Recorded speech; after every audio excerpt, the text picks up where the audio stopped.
Welcome to the Chromaniacs post-game show as San Diego FC moving on, heading to the Final 8, taking down Portland 4-0, your final score in match 3. Portland no more, Timbers chopped down. SDFC moving on. My name is Craig Elston, joined by Tony Sanchez live at Snapdragon Stadium, Alex Pena from his home base. Our Chromaniacs are aligned to bring you the joyous post-match reaction live on YouTube to this 4-0 victory. Tony, we were there, raucous Snapdragon Stadium, well over 32,000 in the house. And SDFC, hey, they made it easy. They made it a gourmet meal. Gave you the amuse-bouche right off the top. 5 minutes in, Anders Dreyer with the goal, and it was nothing but savory treats the rest of the way. I have to say, that was the loudest pop that I've ever heard at Snapdragon Stadium. On top of that, the stadium shook. I've never felt Snapdragon shake that way after that first goal. An incredible match from San Diego FC, taking it to Portland, leaving no question in this series. San Diego FC now moves on. Alex, you watched it from home. ¿Cómo estaba? How was it at home? It was great, and it's good to know that Snapdragon Stadium is earthquake proof to handle that type of magnitude. And man, what a match! We live to see another week, and we move on to the Western Conference semifinal. It's a great time to be a lover of San Diego soccer, right now in 2025. It's great to have everybody with us live here, joining us on YouTube. To those of you who are here, thank you so much. If you can hit that like button, that might bring some more people inside our live broadcast as we continue. For everybody who's watching after the fact, thank you so much. If you're on YouTube, that like button is going to be just as useful for you as well. Everybody listening on the podcast, thank you. If you can give us that 5-star review, something kind written about Chromaniacs. Tell you what, I mean, it's just so cool each week going to the Purple Lot. Tony, you were out there too tonight, just hearing all the people who are connecting to this program, who are connecting to the show, who are excited to hear what we have to say before and after the match. It's really cool to be creating and be just a very, very, very small part of the atmosphere and the ambiance of what it is to be a San Diego FC fan. And with that, let's dive into this one, guys. And I tell you what, there's not a ton to say. SDFC ruled the roost. They did everything we wanted. We knew they were the better team than Portland. We knew this. That's what? 5 times playing them. Didn't lose one time, drew twice, blew them out twice, and I was thinking a blowout could be the next thing on the line, and so it was. And when our talisman Anders Dreyer scores 5 minutes into the match, you just know right there in the north end, standing, cheering, having beer poured over me, I knew this one's in the bag. Oh, man. Yeah, and we kind of laid it out on the last episode. The first goal was going to be the crucial one. I felt like that one was going to be the winner, and it did really set the tone. I hate to admit this, but leading up to that game, like 5 minutes, like right before, I felt the nervousness of it. I was like, oh, shoot. I felt a little nervous, but then Anders Dreyer comes through with the goal, settled down the nerves, and it's great to see that, and it's great to see from Ani Balakari. What an assist from out of nowhere. And you could just tell that this Portland team was just way too reliant on their back three, and it just really helped us stretch the field, and it started with that first goal. Yeah, I mean, you felt it in the atmosphere coming into it. Greg, you mentioned the pregame, right? There was that classic Mission Valley, San Diego, Pacific Ocean marine layer coming in, Yes. and it really gave that playoff atmosphere, just like those throwback San Diego moments here at Mission Valley that kind of gave it that ambiance. And since the kickoff, it was understood. I saw more people here ready and locked in pre-match than I've seen at any of these games, and an intelligent crowd that knew from even pre-game they were giving the business to Velde.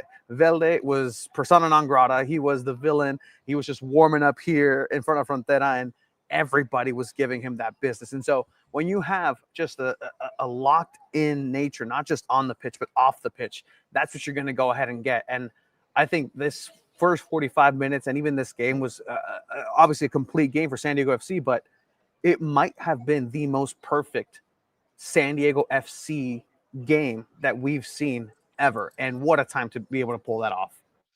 You know, it's funny you bring up the marine layer because out at the purple lot, I think that anxiety that Alex talked about, people were just manifesting it in different ways. And I had people go like, ooh, I don't like it. The fog's rolling in. Ooh, that doesn't feel great. And I looked at him, I go, it's not raining, guys. Like fog in San Diego is normal. That's a thing that's part of us. There it is. It's right behind Tony right now. If it was raining, I'd be worried that Portland was getting a little piece of their own feeling. I think that was all put to rest. Honestly, it's easy to see now. It's easy to see in hindsight, but something that Alex said and wrote on our previous, show and on his Substack came true. This was the top effort in match 2 for Portland Timbers. It's the best they could do. It was all they could do to get to a 2-2 draw, to get to penalties, and to get to a win in front of their crowd. And good for them. They gave their crowd that one moment. But Portland is not as good as San Diego FC. This match showed it definitively, and it was absolutely clear by certainly the 50th minute, if not before, that SDFC was moving on and Portland was ready to go home. And the moment I knew, sorry, Alex, but the moment I knew too, like that this is okay, this might be San Diego's night, like for sure, was like you mentioned, Alex, Valacari and that beautiful cross that he gave to Dreyer. He did the exact same thing, just said, oh, it's Pellegrino, I need to aim it a little higher. Pellegrino gets that header, recovers his own rebound, gets that score, gets his tally, continues his tally. And I mean, that's the moment where for a playoff situation, you can't have two of the same play lead into a goal. And if Portland is being porous at this moment, 17 minutes in, Pellegrino gets into it. He had a couple looks right before and copy paste this play from the last game, for the last play where the Dreyer scored. It's an incredible measure of consistency that San Diego showed. And again, Pellegrino, that's your guy, San Diego.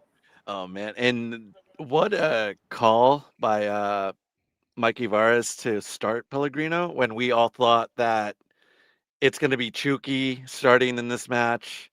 He was going to play maybe over Pellegrino, or Pellegrino would have to move over, or some other combination. But Chucky was supposed to be in the starting 11. That's what we all thought, and have Dreyer out there. But man, it's hard to take him out the pitch when he keeps doing this. He keeps scoring. He keeps contributing.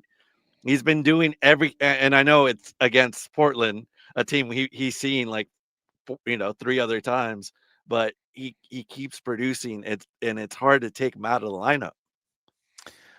It's funny, and I love all the interactions we get with the program, and along the way you get comments here and there, whether it's on our Instagram reels or YouTube or whatnot. And a couple of shows back, I did say on Chromaniacs, I said Pellegrino is starting, and if he keeps scoring, Pellegrino should keep starting.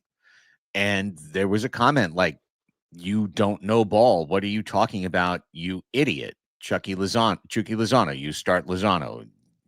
Only a dummy would say otherwise. Is Mikey Varas a dummy? Because he keeps starting Amal Pellegrino. Pellegrino got a brace. Pellegrino scores goals 2 and 3. And I'll tell you right now, on Monday, November 24th, when the Minnesota Loons are at that stadium behind Tony, Amal Pellegrino's starting at left wing. He is starting, and Chucky Lozano is coming off the bench again.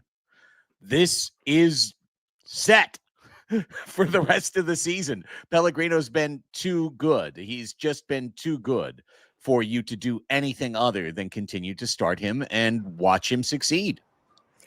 I mean, not to preview a little bit too much, you'll find the full post-match press availability here on SanDiego.Futbol. Mikey Varas was asked by Chiva, hey, Chucky again on the bench, Pellegrino. You've mentioned throughout this entire season that you're looking for consistency. If they show you something off the bench, then you might get your spot back in the starting lineup. But Pellegrino is just that good. Mikey Varas post-match confirmed. As of right now, Pellegrino is San Diego FC's starter for the rest of the season. And that, yeah, man, you got to give credit to Tyler Heaps on that one, because he was just he was not even on the bench in San Jose. He was way far away from the bench as possible because they didn't want to play Pellegrino anymore.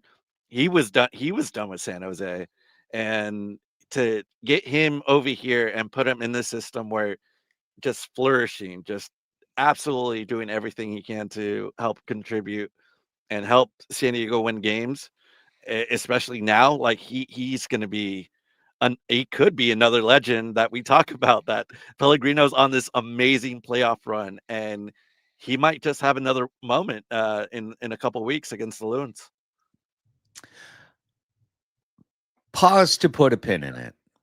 San Diego FC, the greatest expansion season by points and wins and road results in the history of Major League Soccer.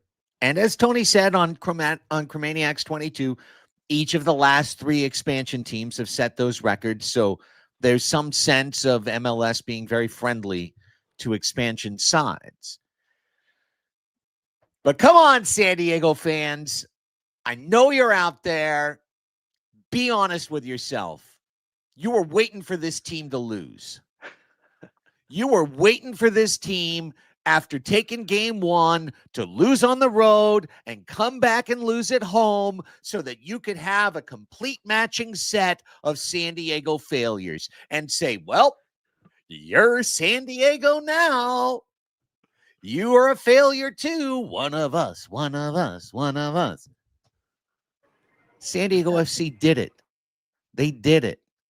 They beat Portland. They beat their pants off. They destroyed them.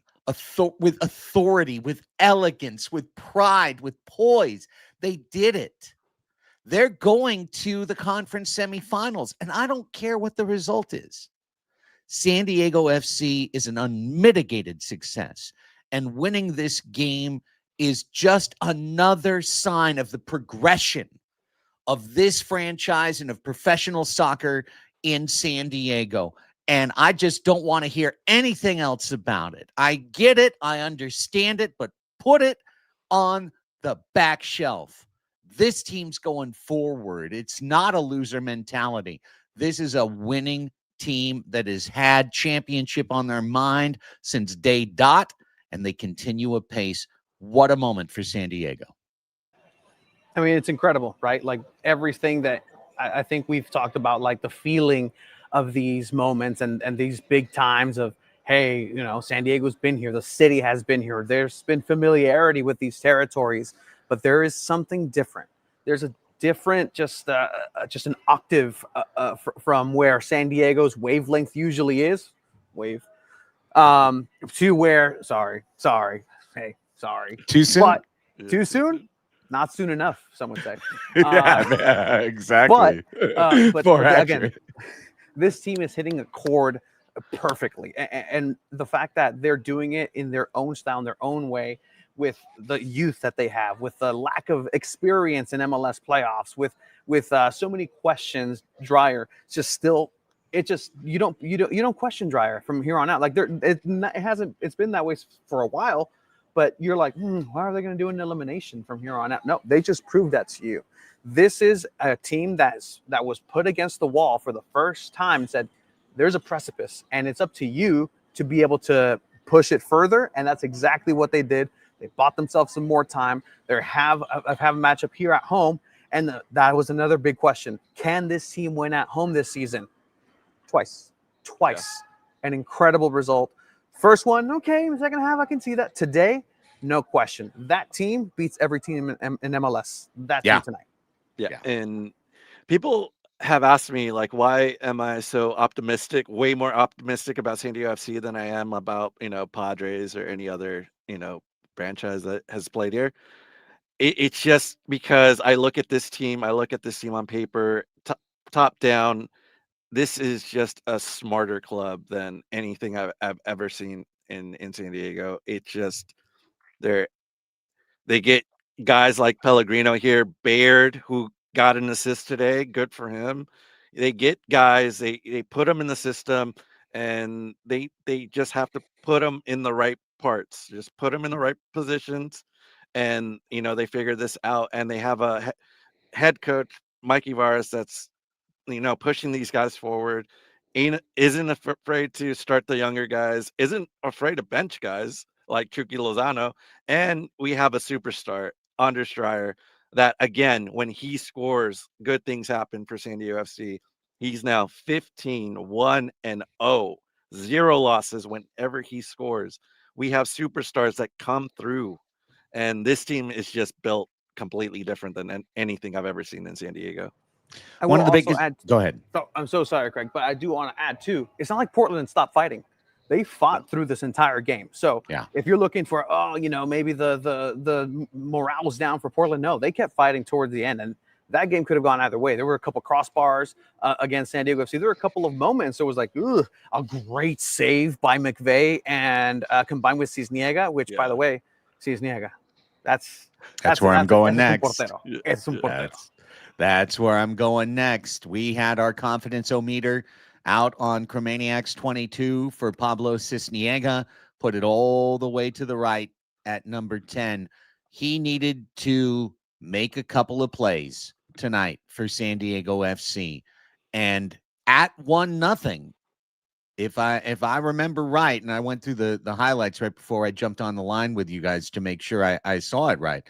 At 1-0, he makes a huge save at the near post where he blocks down a ball and he keeps it from being equalized.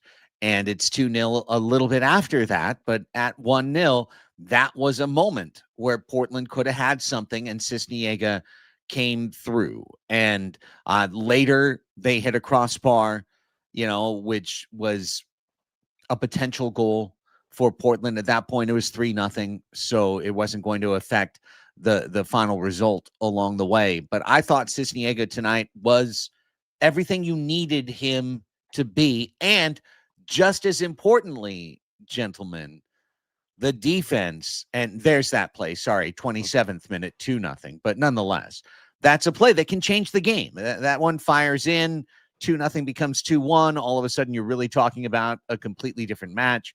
I thought Cisniega did everything he needed to, and I thought the young defense did everything it needed to in order to secure this victory.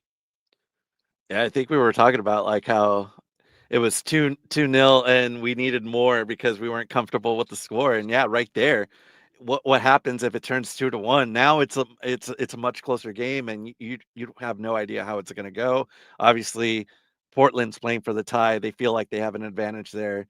But no, Cisniega with 3 big saves in this match, and good on him for coming in a very awkward situation. You weren't the number 1 keeper, but now you have to be the guy moving forward, because CJ's just out. He's done, and now Pablo gets to be the guy. He looked very comfortable and looked pretty good with his feet.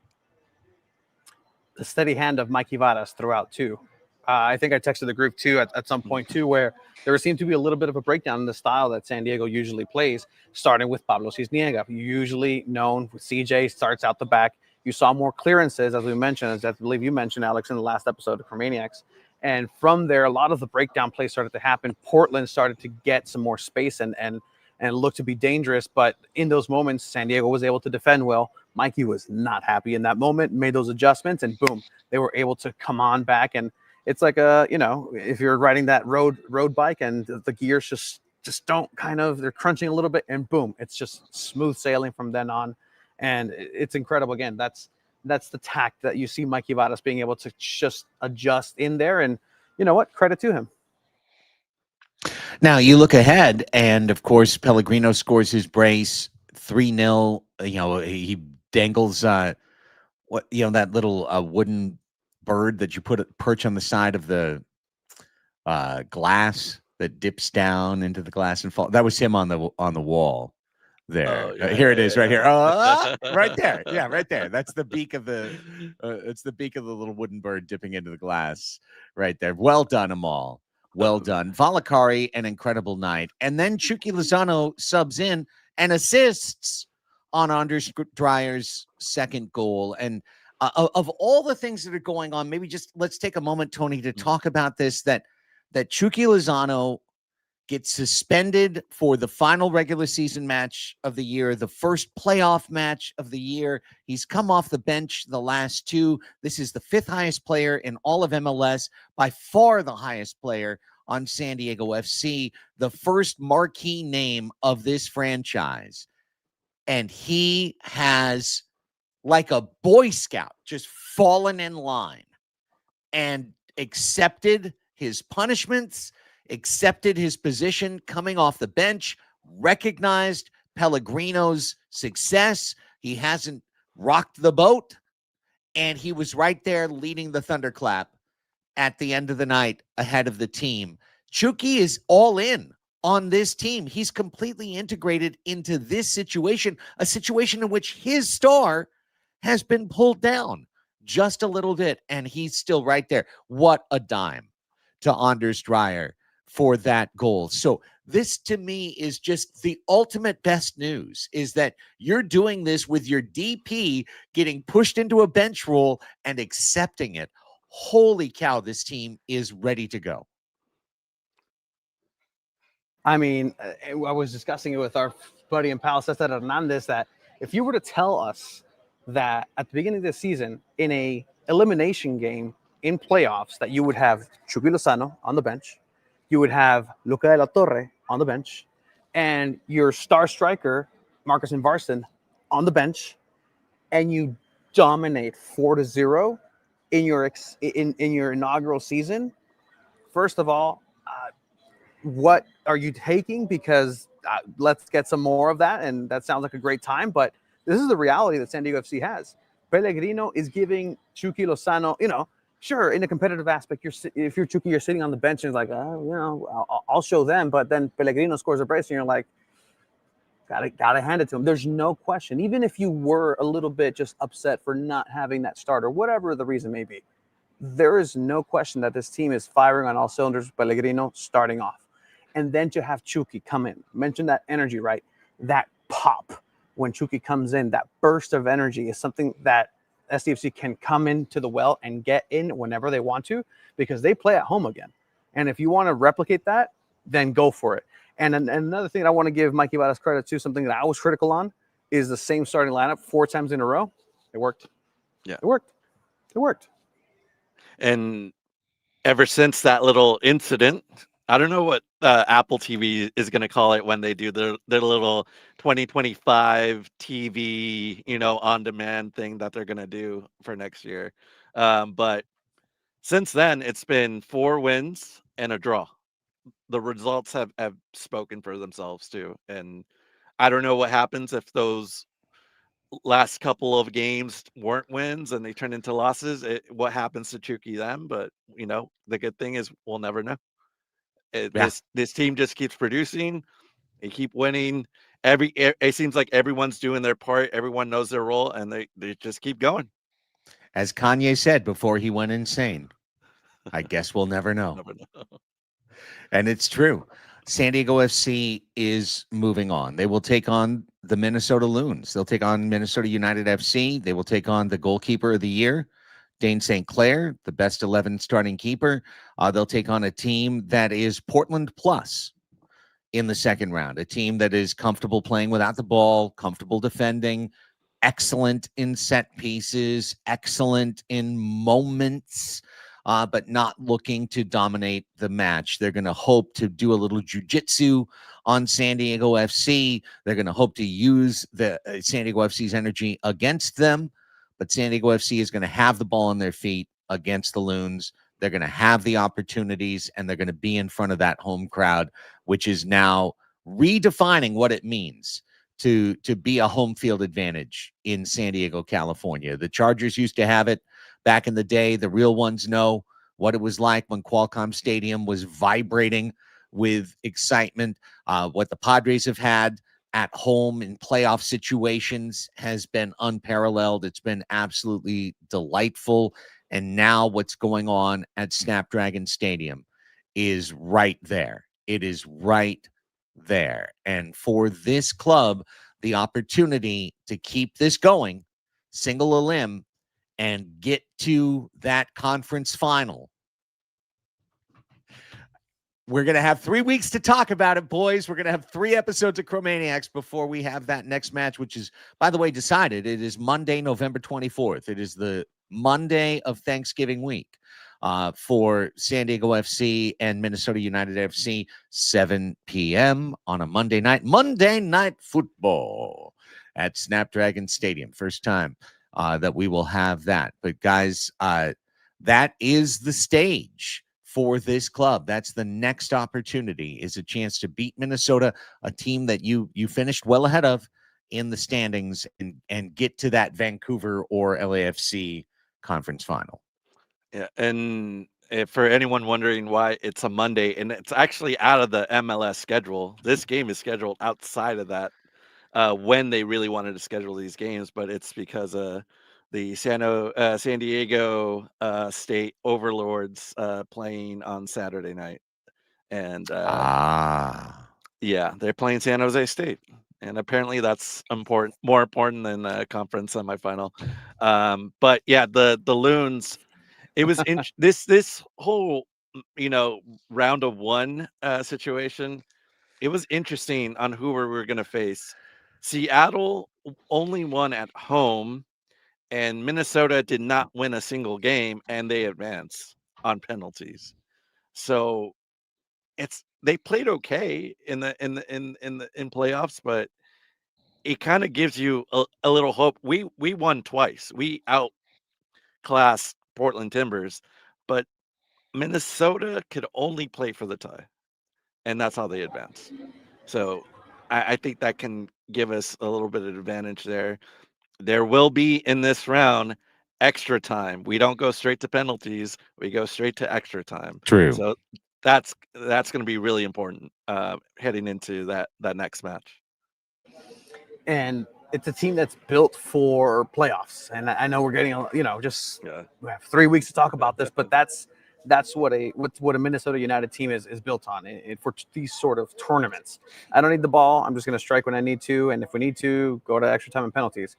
Dane St. Clair is goalkeeper of the year. They trust in him. And now it's going to be a matter of, can this offense really produce and get a result against what's touted as the best defensively?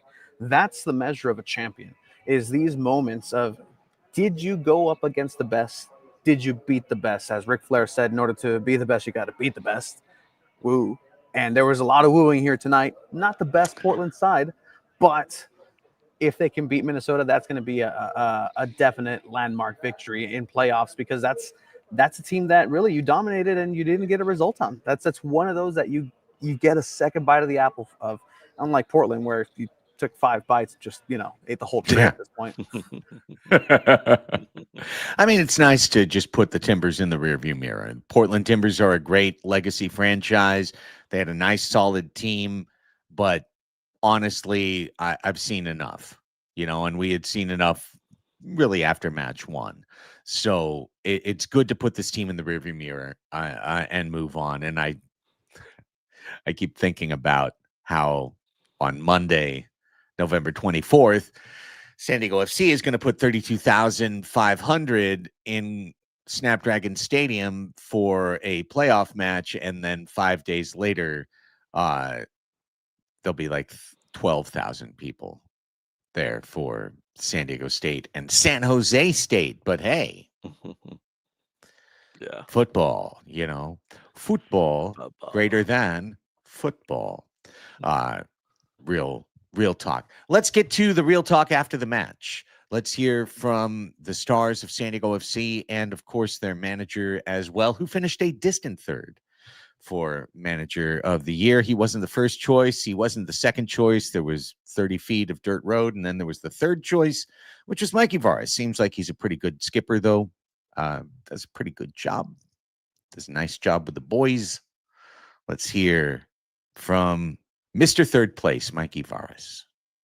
Congratulations on the result and series win, Mikey. Could you go ahead and tell us the successes that your team found in this entire game and all three facets of the game, of the field? Yeah, I think, listen, these guys are giants, man. What they've done all season, 11 months ago, were introducing themselves by name. And then 11 months later, sacrifice work, hours and hours to put that type of performance. Of course, it's the win that's important and moving on, but that type of performance, decisive, no questions. These guys are monsters, and I think that they were just ready. They were carrying a little bit of that frustration and anger from the last game, and wanted to prove a point. And then could you tell me about the mental composure that a match like this had to take for your squad, and then from now on, it's an elimination throughout now? Yeah, we talked about these are finals, right? It's final from now on. There's finality to it. We live for this. It's not for everybody, but it's for everybody in that locker room, and that's what matters. They'll be ready every game. Run through a wall for this guy. Are you kidding me? You kidding me? It's not for everybody, but it's for everybody in this locker room. Just steady as it gets, Alex. Oh man, it sounds like you guys wouldn't be able to handle what's in that locker room. They're a bunch of lunatics. They live for this stuff, and that's the type of team I want to keep following forever. Man, they have a little bit of an edge. I saw Godoy just giving it to Velde sometimes. Yeah, I like it. Yeah. No, it's just the mental composure too is something that needs to be just celebrated. There's kids out there, man. Manu Dua in the beginning composed himself. There was a moment where I'm like, is this going to be it? No, he just dominated Velde. That entire team came and defended and had each other's back. It was really incredible to see. And again, just that steady hand by Varas and consistency. That's what is the continued message, the consistency aspect, and that's how you find success. That reminded me of Aaron Boone, the Yankees manager, when he got thrown out of the home plate umpire. You guys remember that viral? My guys are beasts in the box. That's right. He says his team is a bunch of monsters. They're just monsters. I love it. SDFC. Mikey literally looked impressed right there in that clip. He just looked impressed. He's like, my guys are a bunch of monsters. Yeah, and the good thing about this club too, they kept their composure throughout the whole day, and even though it started early, the foul started as soon as the whistle blew, pretty much, and and we didn't even get to it because it didn't really matter. But Portland got a red card, and by then it was this is over. They completely lost it mentally. It was done. Yeah. Hey, thanks to the folks in the chat who noted that the State Spartans game is on the 26th. I think I know the Aztec schedule. I don't know the Aztec schedule. Sorry about it. Oh, did you see their score, by the way, this weekend? Oh, just in case you missed it. It was in a beautiful place. Yeah, they went to Hawaii and lost by 32. But that's okay. Don't worry, guys. They'll take down the Spartans, and I'm sure, and go for them. Go Scarlet and Black. Awesome. For San Diego FC, a dominant win. Let's hear from Anders Dreyer. Let's hear from the Pelotero.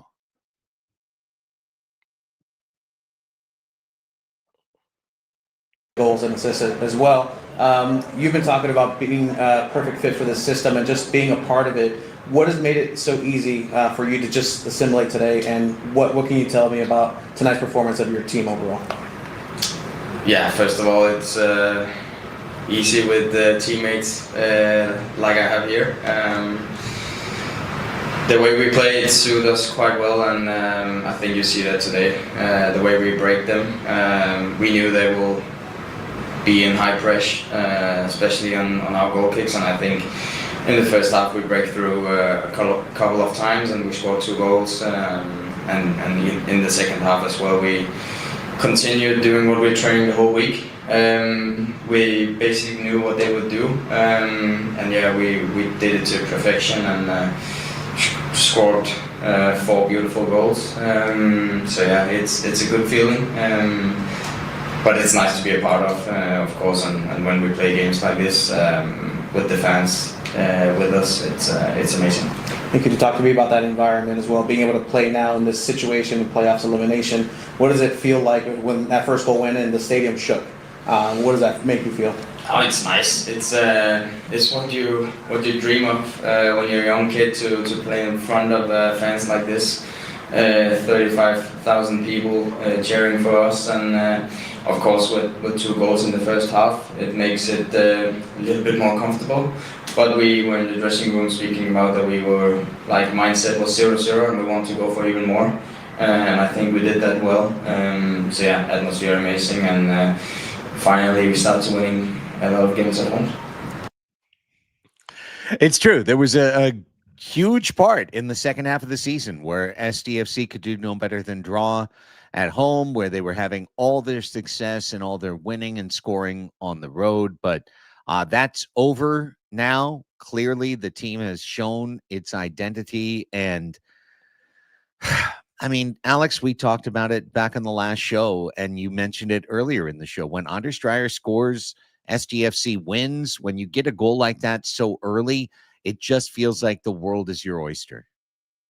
Oh yeah, and especially when it's Dryer scoring, and um, it just feels so good to have that security blanket of, yeah, if he gets a goal, good things are just going to keep happening. And I like what he said there at halftime. They were looking at each other like, yeah, it's a 0-0 game. We're going to keep adding on, and I like that was the mentality of the whole team. Like, this is a 0-0 game.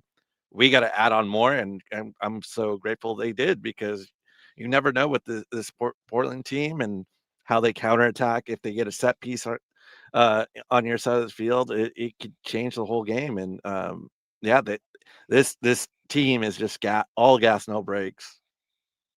That's what it is, Alex. It's a team.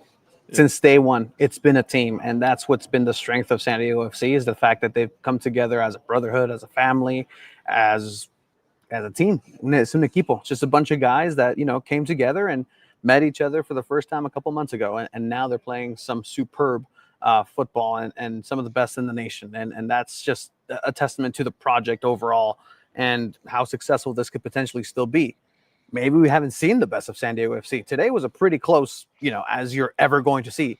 Is there even better version of that? Is there a version where things even click further defensively? Like, there's just no, I mean, even today, I struggle to look at the plays that weren't cleaned up. There was a play where Yepe just gave up right in front of goal, and he was the first one to come on back and slide in front of it and deflect it out and said, "I'm sorry, that's on me. I cleaned it up." And that's the type of leadership that you want from somebody like Yepe, and just in general, just an incredible team effort, a team victory, a complete team performance. How great is it for San Diego FC that their first pick, Mano Dua, who was a midfielder in college in Santa Barbara, has turned into a center back that the club can rely upon and is going to continue to rely upon playoff match after playoff match. That's the player that I put my little ribbon on Chromaniacs 22 in terms of a player to watch going into this match. And it wasn't just because I thought he would do great. It was because he was so important to what was going to happen. And to be very honest, what is there to truly say about the Portland attack tonight? I mean, a couple of moments, a crossbar, one save. Dua didn't even have to show something exceptional, because what the group did as a unit, from Bombino to Pilcher to Dua, McVay's the only guy, I would say some dirty joke right there. McVay's the only guy of age on the back line. and honestly, the way that these guys are playing, they are playing it like they're all 8-year veterans in MLS. They're not. And yeah, that Mano Dua was such a great pickup, and to convert him from midfield to center back, it feels like the Moneyball thing of playing first base. It's difficult to do, especially in this system when you're playing a high line and those two are reliant on not getting anything behind them. Like you have to run back and make sure nothing gets past you or the goalkeeper. So Manodou is stepping up is huge for this team. He had 10 clearances, 1 recovery in this match. He was second to McVay in clearances, and yeah, what a great contributor. Yeah, everything this team is doing right now is pretty good, and I hope it can keep going. Manodua benched a world-class player like Paddy McNair. That's incredible. From Manchester that United. right there. From Manchester 100%. United. A national team player for the Republic of Northern Ireland in the old continent where soccer's played the best, or football is where it originates, and this, and put him on the bench. Sure, maybe there's some injury, maybe there's some fitness there, but to not start somebody like Paddy McNair and trust what Manodua has been able to do, it's incredible. You mentioned Chris McVay, the silent MVP of the season. Just in this match, there was a play that was a set piece and it was about to go out. It was a Dreyer passed it, nobody made the run, and out of nowhere comes Chris McVay just scooping it from the side and keeps that play alive. And it's that hustle in like the 20th minute that, again, is that different gear that you don't really see sometimes from San Diego sports teams. And you're just like, if only he would have, if only Marlon McCree would have, if only. You're the second asshole to say Marlon McCree to me today. We won, Tony. Keep that guy's name out of your mouth. Well, I'll wash it with Chris McVay. Chris McVay and this entire team has been excellent, and top to bottom, like there's not enough great things to say about this match. There's so many moments where I wish I could just like replay right now, just boom, in this 90, and there's just too many of them. And I mean, this is a team that's ready for that next round. Mm-hmm. Apologies for the ghosts of teams past. Just go down, Marlon. Just take a knee. Sorry. There was more time on that clock than we remember. Anyway. Flag on you. Yeah. All right. Hey, we got one more piece of post-match.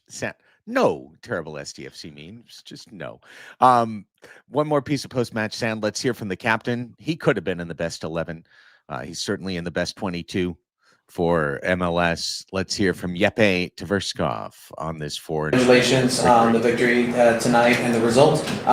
Could you tell me what it took for your team to be so composed in an elimination game today, and as a captain, what it was like for you to be able to take your team through a difficult match like tonight? Yeah, I think we handled everything exactly as we talked about, that we hoped for. I felt like the away game got a little too wild, and we like the wildness from our fans and the surroundings, but we like the game calm and in our hand and possession. So I felt like from first minute we kind of did that and kind of like followed the game plan the whole game through. So it was a very not perfect game, but close to. I mean, it was close to a perfect game, Jeppe. I mean, we're not going to complain too much. Yeah, Jeppe wanted more goals.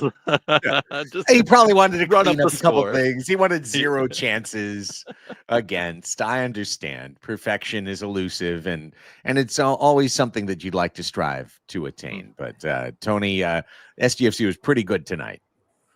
They really were. And I mean, we keep mentioning his name. The name keeps popping up. That volley from Pellegrino, like the form that this player is in is one of these things that you never really see it in person unfurl this way. A person that was plugged in so late in the season, in the year, from a virtually unknown place, from the basement of San Jose. Respect to San Jose, kind of.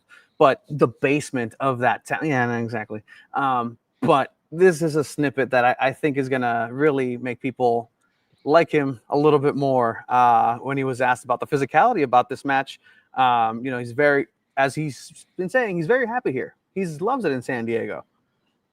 And probably has some words about San Jose without mentioning their name. Where'd he go? Sorry. To the ground. Do you feel after you scored your first goal, the Portland defender seemed to level his body into you and knock you to the ground? Do you feel like there's any place for that in the game? I don't care.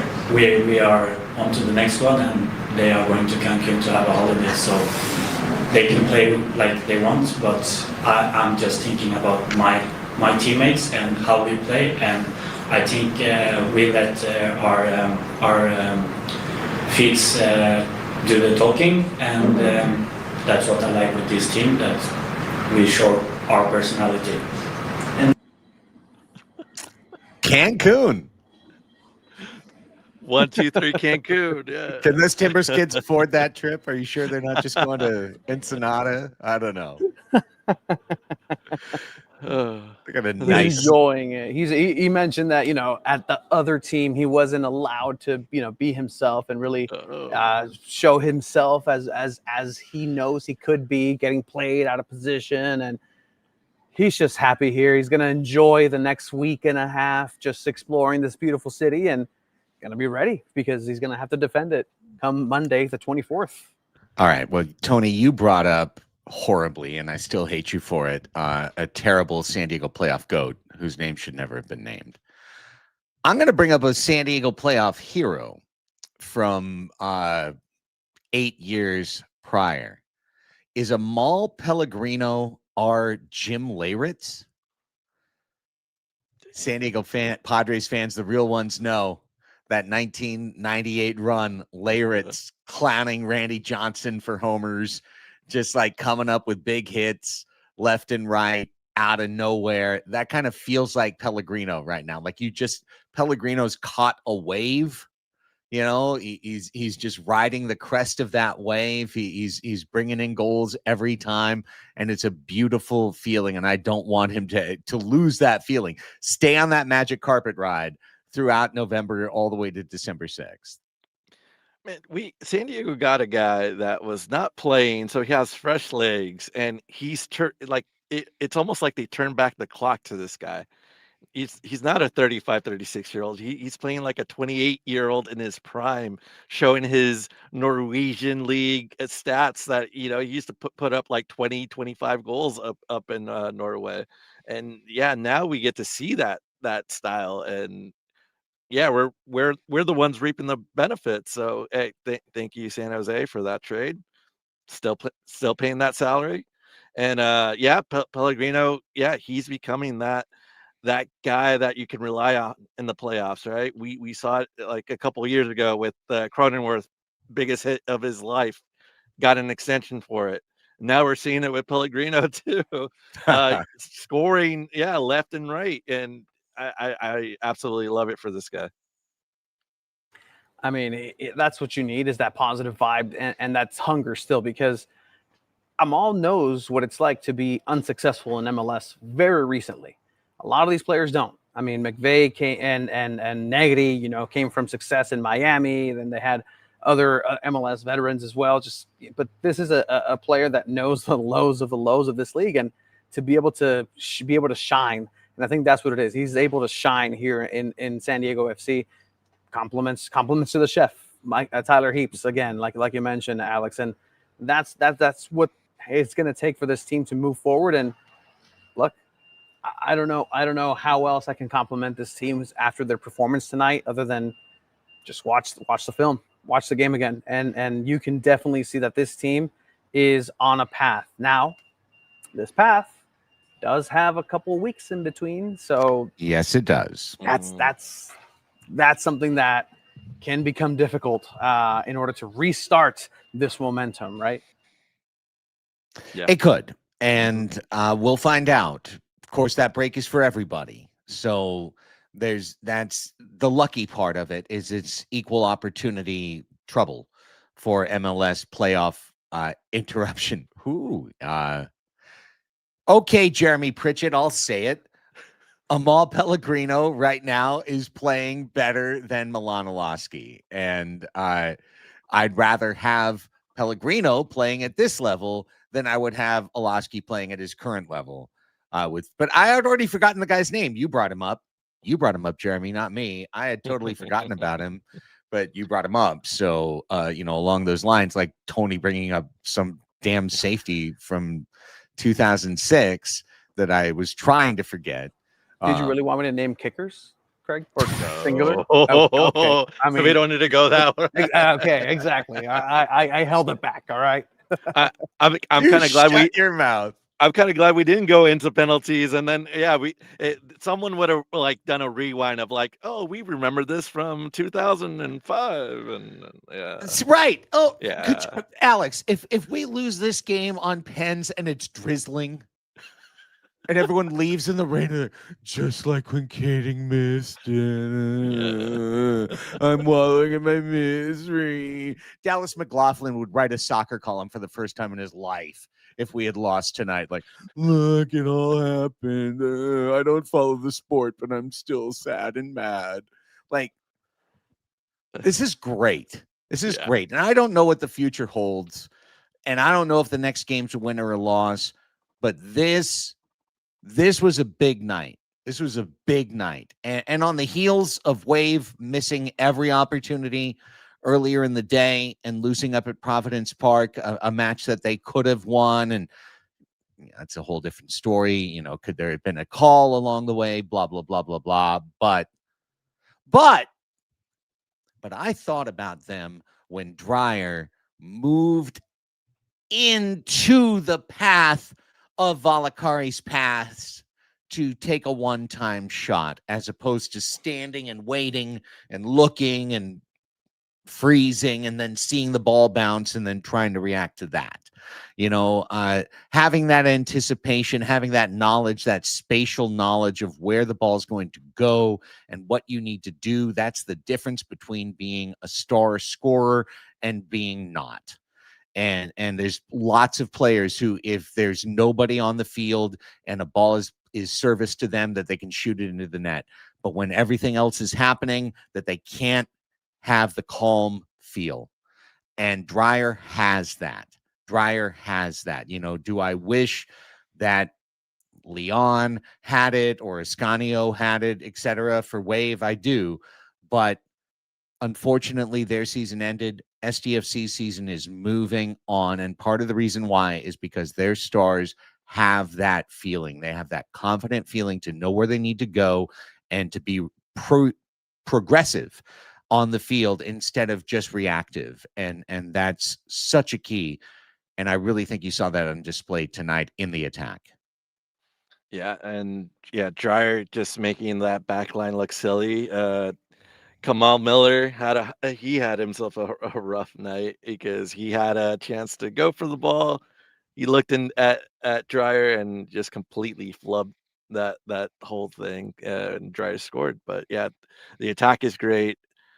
Everything's moving the way it should be, and I'm so grateful for this club, the way they play, and all the fans that showed up. Not only for this, but for the Wave too. And I know there were a lot of people watching, and I saw video of the fans from at the very end of the match go into the parking lot, still chanting and dancing, and just it looks so great seeing all the videos. And that's what this soccer community is all about. They don't stop at 90. They keep going. They keep celebrating it, and it's so amazing to be a part of. Yeah, I'm really proud and happy, Tony, for a lot of people who've put a lot of work into supporter culture, into building what's going on with San Diego FC, and to be able to have a night like tonight. Exactly. Like, it's been years in the making for a night like tonight, like you said. Like, that's something that everybody can take solace in. And there's one more of these at least this season. At least one more. And now it's up to San Diego to show up again. Like, they responded, the city responded, the team responded. And it's a team effort from here on out. Here's what's coming up in our coverage of SDFC with the Chromaniacs. Tomorrow morning at 7:35, I'll be on with Ben and Woods on 97.3 The Fan. You'll see this exact same backdrop behind me, and we will talk all through this.